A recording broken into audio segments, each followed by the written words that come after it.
आजची पत्रकार परिषदेला आपण फार थोड्या टायमाच्या नोटीस पिरियडमध्ये इथे सर्व उपस्थित झाला त्याबद्दल सर्व पत्रकार बंधू मित्रांचं, कॅमेरामॅनचं, सर्वांचं मी मनापासून आभार मानतो. आजची पत्रकार परिषद ही फार गंभीर विषयावरती पत्रकार परिषद. अनेक मुद्दे, अनेक दिवस मिठी नदी, गाळ, कचरा, मुंबई महापालिका या विषयावरती आपण बरंचसं कव्हरेज करताय. पण खऱ्या अर्थाने कोविडच्या भ्रष्टाचारानंतर जर कुठला मोठा भ्रष्टाचार जर ओपन झाला असेल तर तो मिठी नदीच्या गाळाचा कॉन्ट्रॅक्टचा घोटाळा आहे, ज्यामध्ये 2024 साली विधान परिषदेत मिठी नदीच्या गाळाबद्दल मी प्रश्न उपस्थित केला. त्यामध्ये कॉन्ट्रॅक्टरची अनियमितता, सीबीसी नॉर्म प्रमाणे काम न करणं, ज्या पद्धतीमध्ये कॉन्ट्रॅक्ट दिले गेले त्या कॉन्ट्रॅक्ट समोर प्रश्नचिन्ह उभं राहणं, जे कॉन्ट्रॅक्टर होते ते त्यांच्या कामाचा तो त्यांना अनुभव नसताना दिलेली कामं, या व्यतिरिक्त ज्या पद्धतीमध्ये कॉन्ट्रॅक्टची व्याप्ती होती याबद्दल मी विधान परिषदेत आवाज उठवला आणि तेव्हाचे मुख्यमंत्री सन्माननीय एकनाथरावजी शिंदेनी त्यावरती एसआयटी नेमण्याचं आश्वासित केलं आणि एसआयटी नेमली गेली. बऱ्याच पत्रकार मित्रांनी मला प्रश्न विचारला एसआयटीचं काय झालं, पण खऱ्या अर्थाने एसआयटी फार मागून काम करत असतं. 6 महिने 8 महिने त्याचा तपास करतं, अभ्यास करतं, ट्रेल काढतं आणि त्याच्यानंतर खऱ्या पद्धतीमध्ये आपल्याला त्याची व्याप्ती नंतर माहीत पडायला लागते. तशाच पद्धती त्याच्या एसआयटीची व्याप्ती आता लोकांना माहीत पडायला लागली, ज्यामध्ये आतापर्यंत माझ्याकडे जे एफआयआर आलेला आहे त्यामध्ये जवळजवळ 16 लोकांवर गुन्हा दाखल केलेला आहे. त्यापैकी काही सरकारी कर्मचारी आहेत, महापालिकेचे कर्मचारी आहेत, काही कॉन्ट्रॅक्टर्स आहेत, 5 कॉन्ट्रॅक्टर्स आहेत आणि काही लोक ही ह्या कामामधले दलाल आहेत आणि काही लोकांची चौकशी सुरू आहे. खरी तर ही चौकशी फक्त 2च वर्षाची केली गेली, परंतु माझी मागणी या चौकशीची जवळजवळ 15 वर्षाची. कारण सातत्याने उभाटा शिवसेनेची सत्ता असलेल्या महापालिकेमधला भ्रष्टाचार बाहेर काढणं हे खरं काम आहे. ज्या पद्धतीमध्ये एक छोटं उदाहरण तुम्हाला द्यायचं झालं तर 2 वर्षामध्ये 65 कोटीचा घोटाळा काढला गेलाय.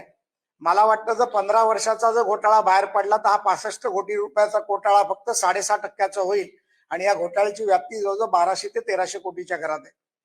त्यामुळे एक उदाहरणार्थ द्यायचं झालं तर 2 वर्षामध्ये, एका वर्षामध्ये यांचं म्हणणं 250 ते 300 कोटी रुपये आम्ही खर्च करतो आणि 250 ते 300 कोटी रुपयामध्ये आम्ही 1.5 लाख टन ते 2 लाख टन गाळ काढतो.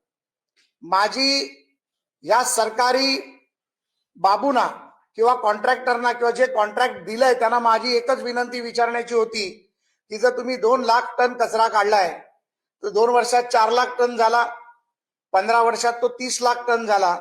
30 लाख टन मध्ये एक नवी छोटी मुंबई उभी राहू शकली असती याची मला खात्री आहे.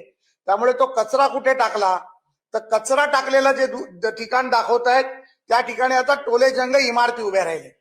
त्यामुळे कचरा टाकलेलं ठिकाणच मुळी चुकीचं टाकलं गेलंय. त्याच्यामध्ये कचरा टाकताना तिथे ज्या ठिकाणी सरकारी जमिनीवर तुम्ही कचरा टाकताय त्याची तुम्हाला रॉयल्टी भरावी लागते. त्या रॉयल्टी भरलेले कुठल्याही रिसीट यांच्याकडे नाही आहेत. ज्या ट्रक मधनं 1.5 लाख टन कचरा गेला त्या ट्रकचे नंबर नाही आहेत. जे नंबर दिले गेले आहेत ते मोटरसायकल, रिक्षा, स्कूटर अशा प्रकारचे नंबर दिले गेले आहेत आणि ज्याचा जीपीएस ट्रॅकिंग नाहीये. त्यानंतर ज्या वजन काट्यावरती वजन करायला पाहिजे होतं, कालच एका मराठी वृत्तपत्राने परवाच्या दिवशी एक बातमी लावली ज्यामध्ये याची मोडस ऑफ ऑपरेंटी व्हिडिओच्या माध्यमातून दाखवली गेली. परंतु हे सातत्याने मागचे 4 वर्ष मी ओरडतोय की यामध्ये वजन काट्यावरती जो माल टाकला जातो या मुंबई मधल्या बिल्डरांचं डेब्रिज हे तिकडे टाकलं जातं आणि एकाच ठिकाणून दोन ठिकाणचे पैसे उचलले जातात आणि ज्याला हा गाळ टाकला जातो त्याच्याकडनं पैसे घेतले जातात. एवढं मोठं हे रॅकेट आहे. त्यानंतर बायो मायनिंगच्या नावाखाली पैसे काढले गेले. बायो मायनिंग म्हणजे काय, ते बायो केमिकल पदार्थ येतो जो मिठी नदीत टाकला, त्याच्या अमिबानी तिकडचा गाळ खाल्ला, त्याचा कचरा खाल्ला आणि क्लीन झालं. त्याचे पॅरामीटर नाहीत, त्याचे पॅरामीटरचे कुठलेही की एरियाज नाहीत.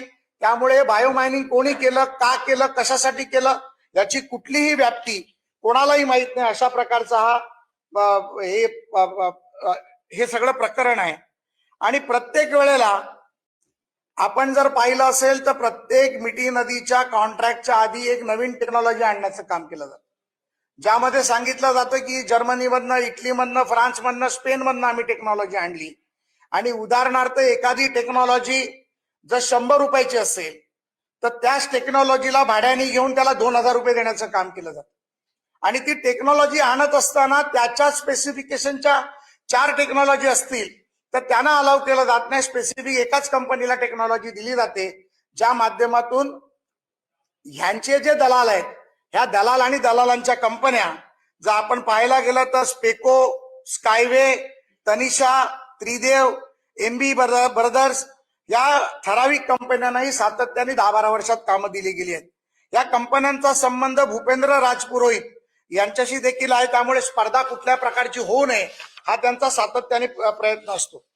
आणि माझा आता स्पष्टपणे सरळ आरोप आहे, याच्यापैकी बऱ्याचशा ज्या कंपन्या आहेत ह्या कधी निर्माण झाल्या, या कंपन्या काम करणारा केतन कदम किंवा भूपेंद्र पुरोहित किंवा इतर जी मंडळी आहे, ही मंडळी कधी कॉन्ट्रॅक्टर झाली तर ती कॉन्ट्रॅक्टर झाली 2019 मध्ये, ज्या वेळेला महाविकास आघाडीचं सरकार आलं आणि ज्या वेळेला उद्धव ठाकरे मुख्यमंत्री झाले. आणि त्यानंतर दिनो मोरिया नावाचा सो कॉल्ड स्वतःला फिल्म स्टार म्हणतो, जो फिल्म मी तर कधी त्याचे पिक्चर कुठले पाहिले नाहीये, परंतु so called film star agent ज्याचे संबंध कोणाशी आहे ते आपल्याला सर्वांना माहिती आहे.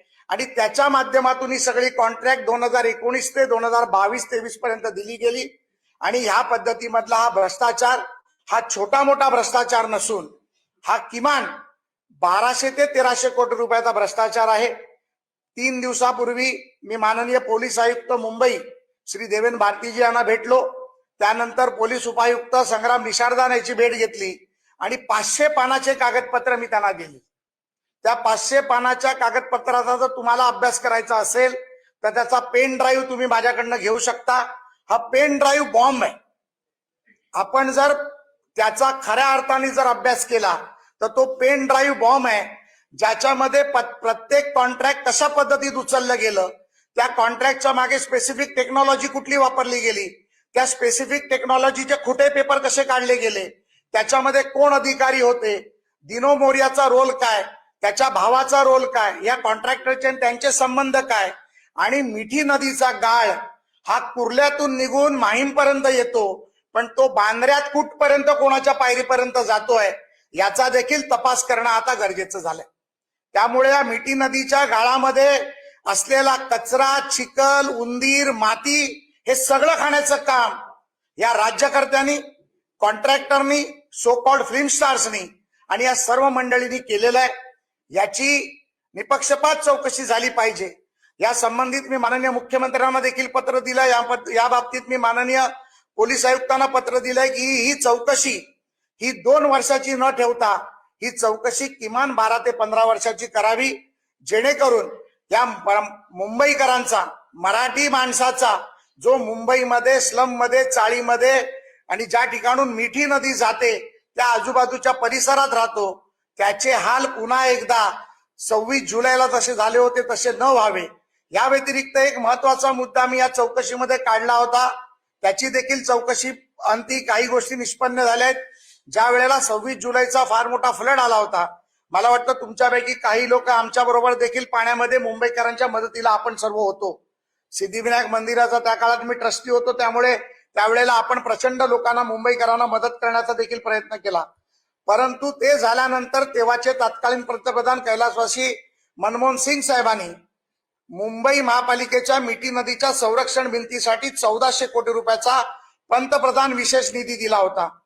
मला वाटतं की ती मुंबई मिठी नदीमध्ये बांधलेली भिंत ही आपण शोधली पाहिजे. ती भिंत कुठे गेली हे देखील आपण पाहिलं पाहिजे आणि त्या भिंतीचं काय झालं हे देखील पोलिसांनी चौकशी केली पाहिजे. कारण आताच्या चौकशी अंती हे माहिती पडलंय की ती भिंतच मुळी आता तिथे नाहीये.